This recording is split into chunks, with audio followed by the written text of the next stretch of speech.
Boa noite, quarta-feira, 19h30. Quarta-feira, 19h30. É a hora da reunião do Núcleo de Estudos Espíritas Gesiel. Nós temos uma reunião às quartas-feiras, às 19h30, e uma reunião aos domingos, às 9h da manhã.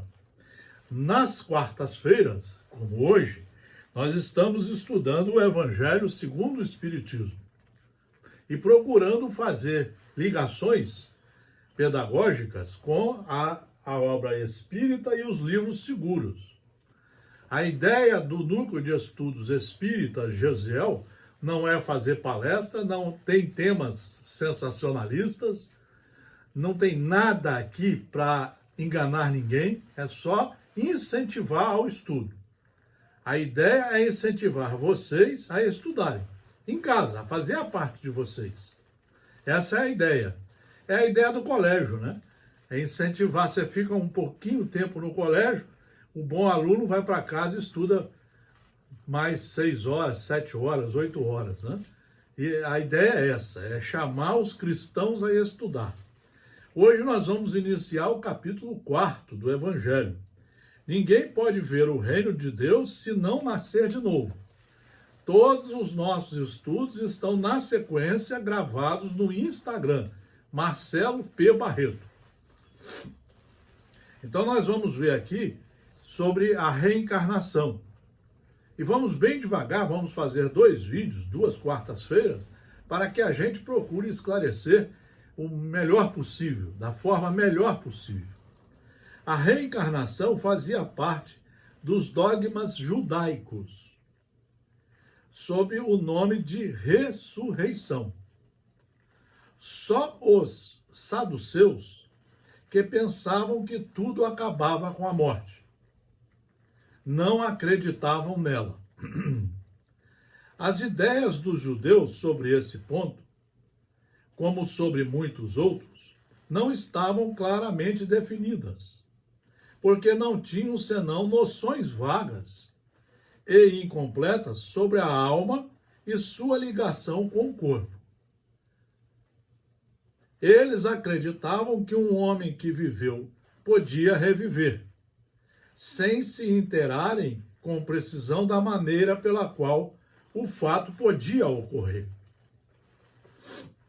Designavam pela palavra ressurreição o que o espiritismo foi criado por Allan Kardec nas 5 obras básicas. O que o espiritismo mais judiciosamente chama reencarnação. Com efeito, a ressurreição supõe o retorno à vida do corpo que morreu, o que a ciência demonstra ser materialmente impossível, sobretudo quando os elementos desse corpo estão, desde há muito, dispersos e absorvidos. A reencarnação é o retorno da alma ou espírito à vida corporal, mas em um outro corpo novamente formado para ela, e que nada tem de comum com o corpo antigo. A palavra ressurreição poderia, assim, se aplicar a Lázaro, mas não a Elias, nem aos outros profetas. Se, pois, segundo sua crença, João Batista era Elias, o corpo de João não podia ser o mesmo o de Elias, uma vez que se tinha visto João criança e se conheciam seu pai e sua mãe. João podia, pois, ser Elias reencarnado, mas não ressuscitado. Então nós temos aqui, no Evangelho, segundo o Espiritismo, que o Evangelho é uma enciclopédia. Se você o estudar com bastante seriedade, de 1 a 3 a 4 horas por dia, e lendo várias vezes, você vai ver que está tudo muito bem explicado. E é óbvio que você pode fazer pesquisas em livros seguros, para que você entenda melhor essa situação. Jesus conversou sobre isso com Nicodemos. Mas nós não vamos falar muito nisso aqui agora. Ainda no Evangelho. Mas a essa autoridade, do ponto de vista religioso, vem se acrescentar, do ponto de vista filosófico, a das provas que resultam da observação dos fatos. Quando se quer remontar dos efeitos à causa, a reencarnação aparece como uma necessidade absoluta. Então é aí que nós vamos depois ter que estudar mais, ler muito o Livro dos Espíritos, O Céu e o Inferno, a coletânea de 16 livros de André Luiz, psicografada por Francisco Cândido Xavier, livros seguros, para nós entendermos como funciona toda essa engenharia criada por Deus. Quando se quer remontar dos efeitos à causa, a reencarnação aparece como uma necessidade absoluta, como uma condição inerente à humanidade, numa palavra, como uma lei natural. A reencarnação é uma lei natural, criada por Deus. Ela se revela por seus resultados de um modo, pode-se dizer, material, como o motor escondido se revela pelo movimento. Só ela pode dizer ao homem de onde ele vem, para onde ele vai, por que está sobre a terra, e justificar todas as anomalias e todas as injustiças aparentes que a vida apresenta.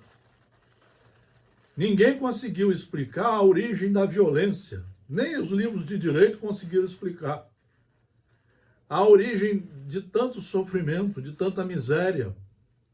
Por que nós, sendo filhos do mesmo Pai, aparentemos ser criaturas totalmente diferentes, porque cada um com uma dor, às vezes pior do que a do outro? Uns muito felizes, aparentemente, outros muito sofrimento. Ninguém conseguia explicar isso. A obra espírita, nas 5 obras básicas, se lido na sequência de 1 a 3 horas por dia, durante 5 anos estudando e relendo, e pegando o apoio de outras obras seguras, dá para entender cientificamente o porquê disso. Sem o princípio da pré-existência da alma e da pluralidade das existências, a maior parte das máximas do Evangelho seriam ininteligíveis. Por isso deram lugar a interpretações tão contraditórias, tão absurdas. Esse princípio é a chave que lhe deve restituir seu verdadeiro sentido. Então aqui nós temos uma série de livros que são importantíssimos, né? Aqui, ó. Nossos Filhos são Espíritos, escrito pelo escritor Hermínio Miranda, com base numa professora americana, professora de várias faculdades americanas, Helen Van Baar. Ela mostrou que a reencarnação é uma lei de Deus. Nós temos aqui, olha, da professora Helen Van Baar, nos Estados Unidos, recordando vidas passadas. Nós temos aqui Arthur Conan Doyle, A Nova Revelação. Está aqui, ó, Arthur Conan Doyle, A Nova Revelação. Nós temos o pastor americano Raymond A. Moody Jr., A Luz que Vem do Além. É um pastor americano, ele não é espírita, não. Nós temos aqui o livro de Leon Denis, Cristianismo e Espiritismo, que faz vários estudos mostrando sobre isso. Cristianismo, a mensagem esquecida, de Hermínio Miranda. Charles Richer, o apóstolo da ciência e do espiritismo. Está aqui, ó. Aqui temos várias obras que precisam ser lidas. A evolução anímica de Gabriel Delany. Está aqui. Os Mortos Nos Falam, do padre François Brunner. Os Mortos nos Falam, está aqui. Então nós temos Os Fatos Espíritas, por William Crookes, cientista inglês que estudou que o nada não existia, que a pessoa morria e o espírito continuava mais vivo do que nunca e com todas as suas bagagens, todas as suas responsabilidades. Nós vamos agora continuar rapidamente, né? Porque a ideia é chamar a atenção de vocês para o estudo, e vocês estão vendo, isso é que o professor tem que fazer. O professor não fica dando aula, não, ele consulta os livros que ele traz para as aulas. Então aqui nós vamos pegar na página 121 do Livro dos Espíritos. 121. Justiça da reencarnação. Na justiça de Deus e na revelação, pois incessantemente repetimos, o bom pai deixa sempre aberta a seus filhos uma porta para o arrependimento, e que para que possa retificar seus erros e depois continuar no caminhar até o patamar da perfeição, encontrando de novo com Deus, o seu Criador. É isso que o livro vem explicar de forma filosófica. A filosofia é a busca da verdade. Aí fala Allan Kardec nesse comentário: todos os espíritos tendem para a perfeição e Deus lhes faculta os meios de alcançá-la. Esse que é o Pai bom, proporcionando-lhes as provações da vida corporal. A sua justiça, porém, lhes concede realizar em novas existências o que não puderam fazer ou não puderam concluir numa primeira existência, numa primeira prova.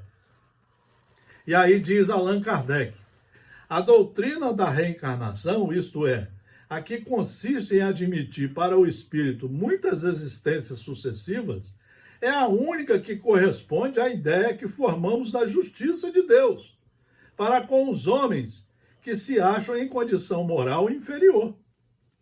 Ele diz, é a única, porque ele foi um grande pesquisador, um grande pedagogo, professor, um discípulo de Pestalozzi. Lá estudou por mais de 10 anos. A única que pode explicar o futuro e firmar as nossas esperanças, pois que nos oferece os meios de resgatarmos os nossos erros por novas provações. A razão nola indica e os espíritos a ensinam. Então aqui está alguns trechos do Livro dos Espíritos, né, para confirmar o estudo sobre as vidas que nós temos. Por isso que Jesus, conversando com Nicodemos, né, ele falou sobre isso. Ele mostra para Nicodemos que aqui, não é? Como isso pode se dar quando ele diz que a pessoa tinha que nascer de novo? Jesus lhe disse, que sois mestre em Israel e ignora essas coisas? Em verdade vos digo que não dizemos senão o que sabemos, e que não testemunhamos senão o que vimos. Então, ele estava mostrando, se um homem não nascer da água e do Espírito, não pode entrar no reino dos céus. E aí, então, Jesus deixou para nós uma grande amostragem do que era a lei de Deus, a lei da reencarnação. É a grande oportunidade que seus filhos têm de se recompor e de voltar aos trilhos, aos caminhos seguros da perfeição. Queridos amigos, essa foi a primeira parte do estudo do capítulo 4 do Evangelho segundo o Espiritismo. Quarta-feira, às 19h30. Na próxima quarta, continuamos com os estudos ainda nesse capítulo. E vocês vão estudando. Preparem as suas mesas e comecem a estudar de 1 a 3 horas por dia. Vocês vão ver como é que tudo começa a ficar explicadinho e vocês podem trabalhar melhor para e pelo caminho do bem. Boa quarta-feira, boa final de semana e até domingo, né, às 9h, aqui no nosso Núcleo de Estudos Espíritas Gesiel. Grande abraço.